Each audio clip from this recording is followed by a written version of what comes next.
Hi friends, నమస్తే. నేను మీ Pramila. Welcome to వంట సాగరం. ఫ్రెండ్స్, వంట సాగరంలో ఈరోజు నేను బంగాళదుంప ములక్కాయతో కర్రీ ప్రిపేర్ చేయబోతున్నాను. మీరు కూడా ఒకసారి ట్రై చేయండి. ఎలా ఉందో కామెంట్ చేయండి. నచ్చితే కంపల్సరీ లైక్ చేయండి. అలాగే మన ఛానల్ సబ్స్క్రైబ్ చేసుకోవడం అసలు మర్చిపోకండి. స్టవ్ మీద ఒక ప్యాన్ పెట్టుకొని 1 టేబుల్ స్పూన్ ఆయిల్ యాడ్ చేసుకోండి. ఆయిల్ హీట్ ఎక్కిన తర్వాత ఒక పెద్ద ఉల్లిపాయను కట్ చేసుకొని యాడ్ చేసుకోండి. అలాగే 2 పచ్చిమిర్చిని కూడా కట్ చేసుకొని యాడ్ చేసుకోవాలి. కరివేపాకును కూడా కొద్దిగా యాడ్ చేసుకొని ఒకసారి కలుపుకోండి. ఉల్లిపాయలు వేగిన తర్వాత 1/2 కేజీ బంగాళదుంపల్ని పీల్ చేసి చిన్నగా కట్ చేసుకొని ఈ విధంగా యాడ్ చేసుకోవాలి.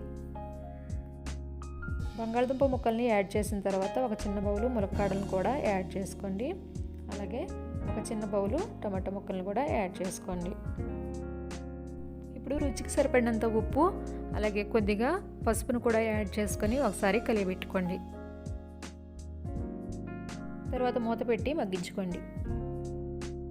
ఒక 5 నిమిషాలు మగ్గిన తర్వాత 1 టీ స్పూన్ కారాన్ని యాడ్ చేసుకొని మిక్స్ చేసుకోండి. ఇప్పుడు 1 లీటర్ వరకు వాటర్ యాడ్ చేసుకొని ఒకసారి బాగా మిక్స్ చేసుకొని ఉడికించుకోండి. మనం పోసిన నీళ్ళన్నీ ఇంకిపోయి కర్రీ గ్రేవీగా అయ్యే వరకు కూడా ఉడికించుకోవాలి. కర్రీ ఈ విధంగా గ్రేవీగా ఉడికిన తర్వాత స్టవ్ ఆఫ్ చేసుకొని సర్వింగ్ బౌల్లోకి తీసుకోండి. ఎంతో రుచికరమైన బంగాళదుంప ములక్కాడ కర్రీ రెడీ.